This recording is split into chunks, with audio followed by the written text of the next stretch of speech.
کہ کلیئرلی واضح طور پہ چیز نظر آ رہی ہے کہ ڈاکہ ڈل رہا ہے. ڈاکہ مارنے والے کون ہیں, اس ڈاکے کا فائدہ کس کو پہنچایا جائے گا؟ عوام کو, پوری دنیا کو واضح طور پر. یہ دنیا کی انوکھی واردات ہے جو کہ پوری دنیا نے, پاکستان کی عوام نے, ہر ایک شخص نے اپنی آنکھوں سے لائیو وارداتیں دیکھی ہیں. تو یہ ایسی واردات ہے کہ جی اقتدار کی ہوس, اقتدار کی بھوک, اقتدار کی لالچ نے یہاں تک بھی کر دیا کہ پاکستان کی سالمیت کو بھی نقصان پہنچایا جا رہا تھا اور جا رہا ہے. شہباز شریف کو وزیر اعظم بنانا مجبوری بن گئی تھی کیونکہ عوام نے 8 فروری کو واضح طور پر باؤ جی کو مسترد کر دیا, پاکستان مسلم لیگ نون کو مسترد کر دیا, پاکستان پیپلز پارٹی کو مسترد کر دیا. 85 to 95% ٹرن اوور جو تھا وہ تحریک انصاف کا تھا. تحریک انصاف ووٹ لے کے واقعی عوام نے اقتدار دیا, لیکن عوام کے اقتدار پہ اسٹیبلشمنٹ ہو, عدلیہ ہو, الیکشن کمیشن ہو, خفیہ ایجنسیز ہوں یا سرکاری کار خیر کرنے والے لوگ, ان سب نے مل کے یہ ڈاکہ ڈالا. پوری دنیا نے اس ڈاکے کو دیکھا اور اس ڈاکے کی جو آخری کیل تھی آج وہ بھی قبر میں گاڑ دی گئی جب نیشنل اسمبلی میں ووٹنگ کی گئی وزیر اعظم کے لیے. شہباز شریف اور عمر ایوب پاکستان تحریک انصاف کے ان کے درمیان ہوئی. شہباز شریف 201 ووٹ لے کر جو ہے وہ پاکستان کے وزیر اعظم منتخب ہو گئے. وزیر اعظم منتخب کروانا مجبوری بن گئی تھی. کیا مجبوری بن گئی تھی آخرکار؟ یہ اس چیز کا بڑے واضح طور پر جو ہے وہ آج سے 2 روز پہلے اچکزئی صاحب نے اپنی سپیچ کی نیشنل اسمبلی میں, جس میں بتایا کہ برگیڈیئرز نے, جرنیل نے کتنے کتنے پیسے لیے, کس کس سے لیے. تو یقیناً یہاں پہ یہ چیز بڑی واضح ثابت ہو گئی ہے کہ ہماری جو آرمی ہے اس ٹائم وہ انتہائی کنٹروورشل ہو چکی ہے. سیاسی معاملے میں وہ بہت, جسے کہتے ہیں, گندی ہو چکی ہے. اچکزئی صاحب نے بھی کہا کہ پارلیمنٹ سے نکلیں, یہ خفیہ جاسوس لوگ نکلیں, وردی والے نکلیں. تو اس سے بڑی بات میرے خیال میں اور اس سے بڑا ثبوت اب کوئی بھی نہیں رہا کہ اس حکومت کو, شہباز شریف کو وزیر اعظم بنانے اور PDM-2 کو اپنے مقاصد کو پورا کرنے کے لیے دوبارہ سے جو ہے وہ اسٹیبلشمنٹ نے, قانون نافذ کرنے والے اداروں نے جو ہے وہ ساتھ دیا, راتوں رات ووٹنگ کے رزلٹ چینج کروائے اور دوبارہ سے چور, لٹیر, ڈکیتوں کو جو ہے ایک دفعہ دوبارہ سے پاکستانی عوام کے سر پہ مسلط کر دیا. لیکن یہاں پہ ایک بات کرنا بہت ضروری ہوگی. ہمارا ہمسایہ ملک ہندوستان, ادھر بھی گورنمنٹ ہے, سیم پاکستان والے مسائل ہیں, وہاں پہ بھی پارلیمنٹ میں پوزیشن ہے, احتجاج ہوتے ہیں, نعرے بازی ہوتی ہے, واک آؤٹس ہوتے ہیں, انتخابات ہوتے ہیں. لیکن وہاں کی آرمی نے کبھی بھی انڈیا کی سیاست میں مداخلت نہیں کی.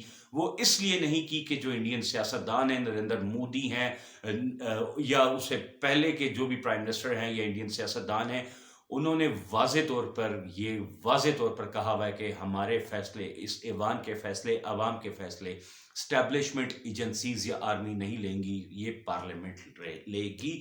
اور آج تک یہی میں نے دیکھا ہے کہ کبھی بھی ہندوستان کی طرف سے کوئی بھی جرنیل نے پارلیمنٹ میں, یا کوئی بریگیڈ, کوئی بھی کپتان, کوئی بھی میجر نے پارلیمنٹ یا سیاسی امور میں دلچسپی نہیں لی. لیکن ہمارے یہاں پہ مسئلہ شروع سے یہی چلتا آ رہا ہے کہ پارلیمنٹ میں جسے ہونا چاہیے وہ پارلیمنٹ سے باہر ہے, جسے پارلیمنٹ سے باہر ہونا چاہیے وہ پارلیمنٹ کے اندر ہے. خدارا میری دوبارہ اپنی معصوم فوج اور پیارے چیف صاحب عاصم منیر صاحب, یقین کریں جن صاحب, جب آپ کا نام سامنے آیا اور آپ کو یہ قیادت سونپی گئی, سید عاصم منیر کا لقب, القابات سے جب آپ کا پورا نام لے کے پکارا گیا تو میرا دل بہت خوش ہوا کہ ایک سیدوں کا ہمیشہ کرینہ انصاف کرنا رہا ہے, ظلم کے خلاف آواز بلند کرنا رہا ہے. میرا دل بہت مطمئن تھا کہ واقعی پاکستان کو ایک حافظ قرآن سید جرنیل مل گیا ہے. یقیناً وہ اپنی ساکھ کو برقرار رکھتے ہوئے عوام کے حق میں پاکستان کے لیے اچھے فیصلے کرے گا. لیکن معذرت کے ساتھ کہوں گا, مجھے وہ کوفہ کے لوگ یاد آ گئے. تو اس ٹائم جو صورتحال ہے جی بڑی آگے آنے والے دنوں میں بہت ٹینس ہے. شہباز شریف وزیر اعظم بن گئے ہیں, لیکن BBC نے آج ایک رپورٹ جاری کی ہے, ایک بہت بڑا تہلکہ خیز. اس رپورٹ میں انہوں نے واضح طور پر کہہ دیا ہے کہ جی یہ جو پرائم منسٹر ہیں, وی ول ناٹ ایکسیپٹ ہم ایز اے پرائم منسٹر, اور prime minister is Imran Khan. تو بڑے واضح الفاظوں میں انہوں نے کہا ہے کہ جی واقعی عوام نے جس کو مینڈیٹ دیا ہے وہ عمران خان ہے, اسی کا حق بنتا ہے پرائم منسٹرشپ کے لیے. یہ عوام کے حق پہ ڈاکہ ڈال کے, دھاندلا کر کے اور بیساکھیوں کے ذریعے ایوان میں ایک دفعہ کے دوبارہ بیٹھ گئے ہیں، تو یقیناً وزیر اعظم آپ بن گئے ہیں. 2-4 روز تک آپ نے وفاقی معذرت 2-4 روز تک آپ نے وفاقی کابینہ کا حلف بھی لینا ہے، حلف برداری ہوگی، وزراء کو منسٹریز دی جائیں گی. لیکن ان سب سے زیادہ ضروری اس ٹائم جو تلوار لٹک رہی ہے وہ وزیر اعظم شہباز شریف کے سر پہ وہ آئی ایم ایف سے ایگریمنٹ ہے جو انہوں نے کرنا ہے. اور آئی ایم ایف بڑے واضح الفاظ میں اس جو نیا ایک ایگریمنٹ پاکستان کے ساتھ ہوگا اس میں پاکستان تحریک انصاف کی کنسنسس کے بغیر وہ یقیناً نہیں کرے گا. ساتھ ساتھ بات کریں گے جی عمران ریاض خان صاحب کے حوالے سے. میرے بڑے بھائی دوست شفیق جرنلسٹ، اچھے جرنلسٹ، ایک دفعہ آپ چھوڑیں انہیں. کل عمران ریاض کو جب انویسٹیگیشن کمپلیٹ ہوئی جی، عدالت سے باعزت بری ہوا، ایک اور کیس میں گرفتار کیا، کل انہوں نے جاتے جاتے بات کی کہ اب یہ ایک دفعہ مجھے چھوڑیں، میں وہ راز کھولوں گا کہ یہ یاد رکھیں گے. اور یہ بات مجھے بڑے اچھے طریقے سے پتہ ہے. عمران ریاض سے جب میری ذاتی ملاقات ہوئی تھی، جب انہیں دوسری دفعہ اٹھایا گیا تھا، اسلام آباد میں ملاقات ہماری ایک دھرنے میں ہوئی تھی، تو ان کا یہی کہنا تھا کہ میں بس یہی دعا کرتا ہوں کہ اللہ میری جان جو ہے وہ اس وقت تک محفوظ رکھ جب تک میں صحیح طریقے سے پاکستانی عوام کو اجاگر نہ کر سکوں، ان کے چہرے بے نقاب نہ کر سکوں جو کہ پاکستان کے سالمیت اور پاکستان کے دشمن ہیں. عمران ریاض خان نے یہ بھی بڑے واضح الفاظ میں کہا کہ جی یہ جو میرے پہ ایک نیا مقدمہ دہشت گردی کا بنایا، میں وہاں پہ تو باقی صحافی بھی گئے تھے زمان پر کوریج کرنے، میں بھی کوریج کرنے گیا تھا، میں اپنی آفیشیل گاڑی میں ٹرانسمیشن ختم کر کے زمان پارک آیا ہوں، تو اس بات پہ انہوں نے میرے پہ مقدمہ کر دیا جی، دہشت گردی انتشار پھیلایا.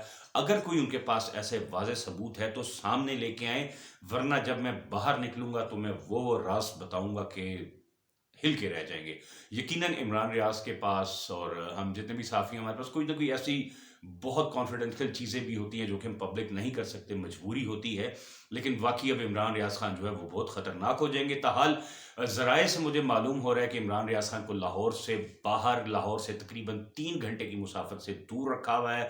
عمران ریاض خان کو گزشتہ رات جو ہے وہ ایک کمرے میں، بند کمرے میں ان کو رکھا ہوا تھا، جہاں پر صرف اور صرف ایک موم بتی دی ہوئی تھی اور باقی کوئی فیسلٹیز نہیں تھی. لیکن عمران ریاض کا پھر بھی کہنا ہے، میرے ذرائع کا کہنا ہے کہ عمران ریاض ابھی بھی حوصلے پہ ہیں، ان کا حوصلہ پست نہیں ہوا. وہ یہی کہتے ہیں کہ جو کچھ ہو رہا ہے یہ صرف اور صرف مریم بی بی کی خوشنودی کے لیے اور ان کو خوش کرنے کے لیے ہو رہا ہے. تو یقیناً اس ٹائم یہ ایک بہت بڑا چیلنج ہے ہم تمام صحافی تنظیموں کے لیے، تمام صحافی برادری کے لیے، کہ ہم اپنے پیارے بھائی عمران ریاض کے لیے آواز اٹھائیں، اسد طور کے لیے آواز اٹھائیں، ان کو جلد سے جلد ان ظالموں کے شکنجے سے باہر لے کے آئیں. اور یہ جو نئی حکومت منتخب ہوئی ہے اس کے ساتھ بیٹھ کے ہمارے جو صدور ہیں، جو ہماری پریس کلب کے صدر ہیں، سیکٹری ہیں، all Pakistan federal union of journalist کے صدر افضل بٹ صاحب ہیں، انور رضا صاحب ہیں، میری ان سے ریکویسٹ ہے کہ آپ ایک دفعہ حکومت کے ساتھ بیٹھیں اور ایک ایسا معاہدہ کریں کہ صحافت جو ہے وہ بے باک اور آزاد ہونی چاہیے. کسی صحافی کو جو ہے وہ نہ اٹھایا جائے، نہ اس کے گھر والوں کو تنگ کیا جائے. ہاں، خبر کی حقیقت ہونی چاہیے، خبر کا ثبوت ہونا چاہیے. جب یہ دونوں چیزوں کے ساتھ خبر ہوگی تو یقیناً یہ چیز واضح کر دینی چاہیے. کسی بھی قانونی ادارے یا کسی بھی کو اجازت نہیں ہوگی کہ صحافی کو جو ہے وہ انویسٹیگیٹ کریے، اس کو اٹھا کے لائے. اگر اس کی وہ خبر غلط ہے اور وہ اس پہ نہیں ثابت کر پاتا تو یقیناً اس چیز کی جو سزا ہے وہ تو ہونی چاہیے. لیکن جو یہ ذاتیات والا معاملہ ہے، شہباز شریف ویسے ہی مشہور ہیں ذاتیات میں، مریم نواز ویسی بدلہ لینے میں مشہور ہیں، تو اس ٹائم یقیناً یہ جو بدلہ لیا جا رہا ہے وہ چیف جسٹس کی طرف سے بھی لیا جا رہا ہے، مریم سے بھی لیا جا رہا ہے اور شہباز والا بھی لیا جا رہا ہے. تو یہ وقت ہم تمام صحافی تنظیموں کا ہے، ہم یک زبان ہو کر عمران ریاض اور اسد طور کے حوالے سے جو ہے وہ اپنی آواز کو بلند کریں. آج کے ویلاگ سے فی الوقت اتنا ہی. مزید خبریں اور تجزیوں کے لیے چینل کو سبسکرائب کر لیں، بیل آئیکن کا بٹن ضرور دبائیں تاکہ بر وقت تجزیے اور بر وقت ہر خبر آپ کو ملتی رہے. تب تک کے لیے اجازت دیجیے گا. اللہ حافظ. پاکستان زندہ باد.